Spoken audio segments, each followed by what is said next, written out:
First question from Dave Vassay. Go ahead, Dave.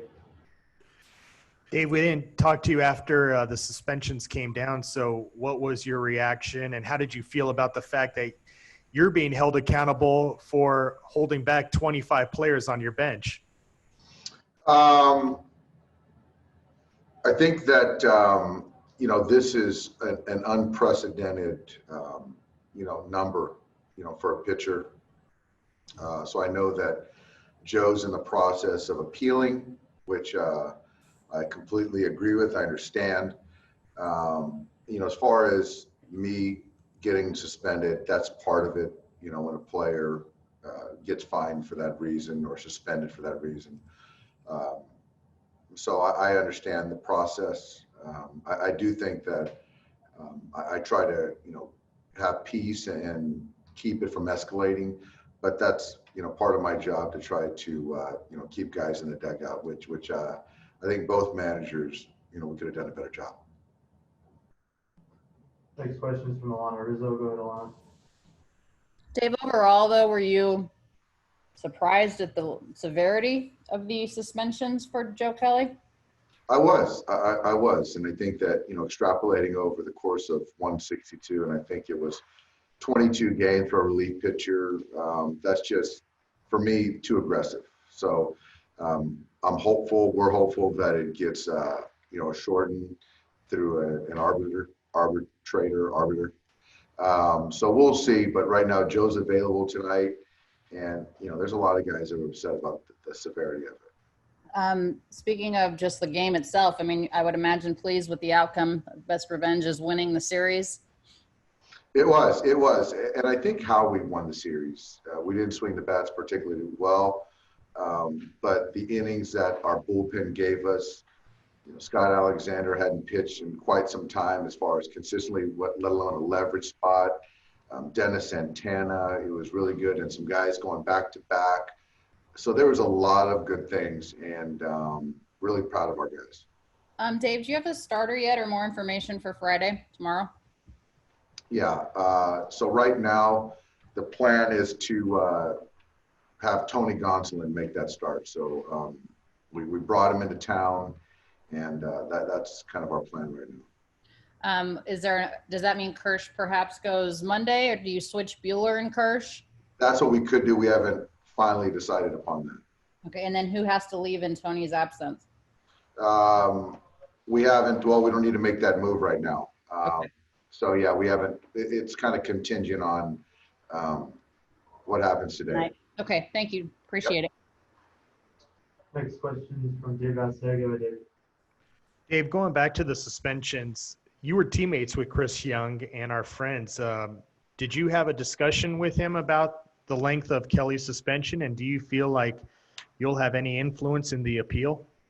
I did have a conversation with Chris, and I pleaded our case, and I don't have any say in it, unfortunately, but he's doing his job.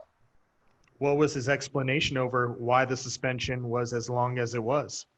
I just think in their opinion, he was throwing at a hitter, and they're really trying to get away from,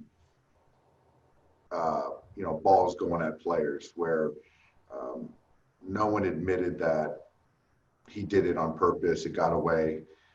It's part of the game, but in their opinion, they felt different. And just one final question about Tony. How stretched out did he get at USC? He's I'm not going to divulge, he's able to start. Okay. Thank you. Yep. Next question from Alden Gonzalez. Go ahead. Hey, Dave. With regards to Joe's suspension, I was wondering if you also got the sense that perhaps Major League Baseball was trying to send a message about benches clearing and players sort of congregating on the field, given what has happened already with the Marlins outbreak. And sort of in line with, I guess, your phone call with league officials on Wednesday morning. I'm wondering if you think that it had at least as much to do with what Joe Kelly did as it did maybe what his actions prompted, which was guys sort of congregating en masse.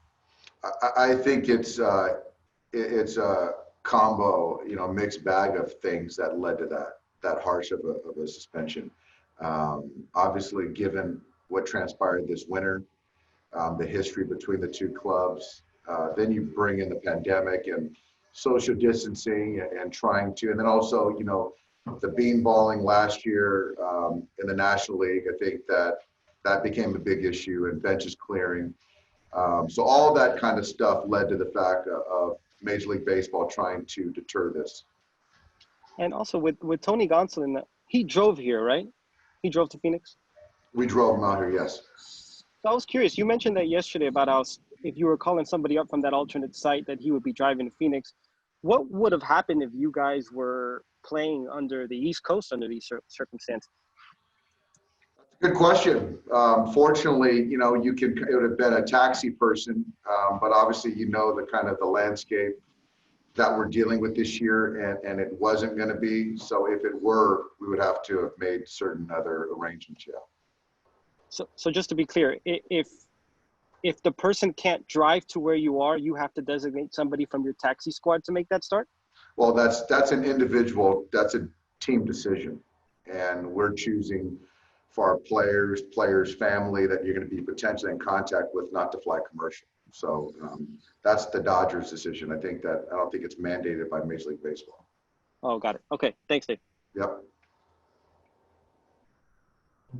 Next question from JP Hornstead. Go ahead, JP. Hey, Dave, just to follow up on that, are you guys keeping the same 3 taxi players on hand for each road series, regardless of who you're playing?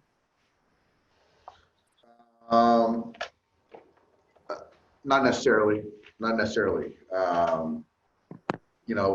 also kind of goes hand in hand with availability.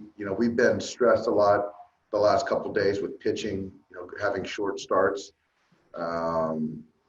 Opponent certainly matters, but I think the health and workload. So, we might have to make roster changes, and that'll also obviously, dictate who's on our taxi.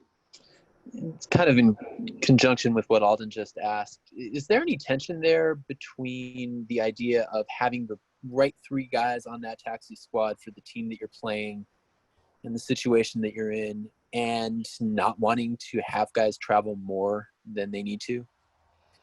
Not having to travel more than they need to,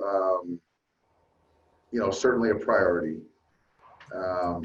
The matchup, for that particular series, if it was that much of an advantage that would move the needle, they would probably be active.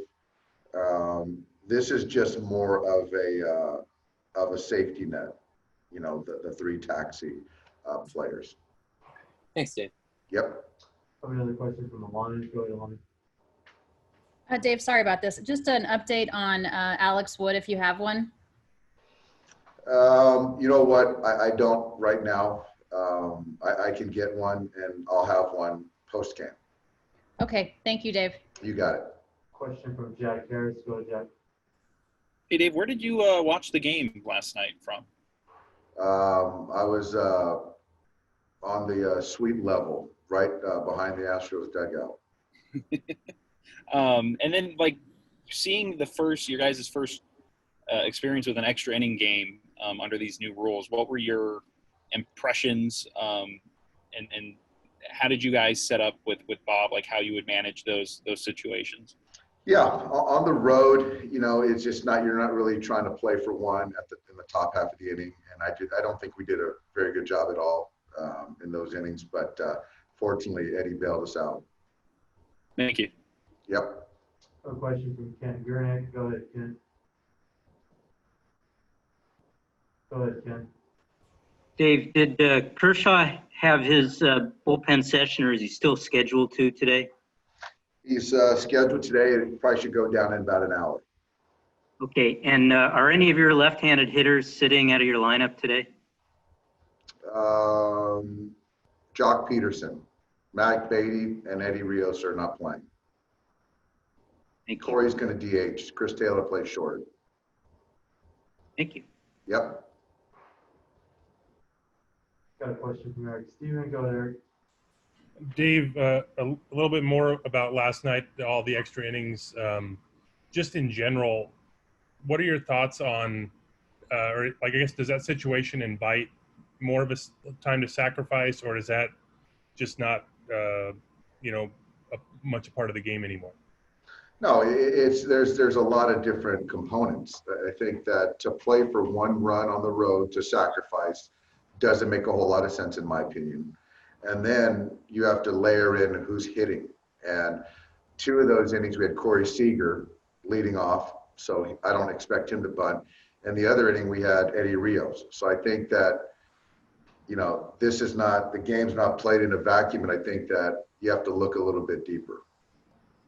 Thank you. Yep. Thanks, Doc. Thanks, everybody. Thanks, guys.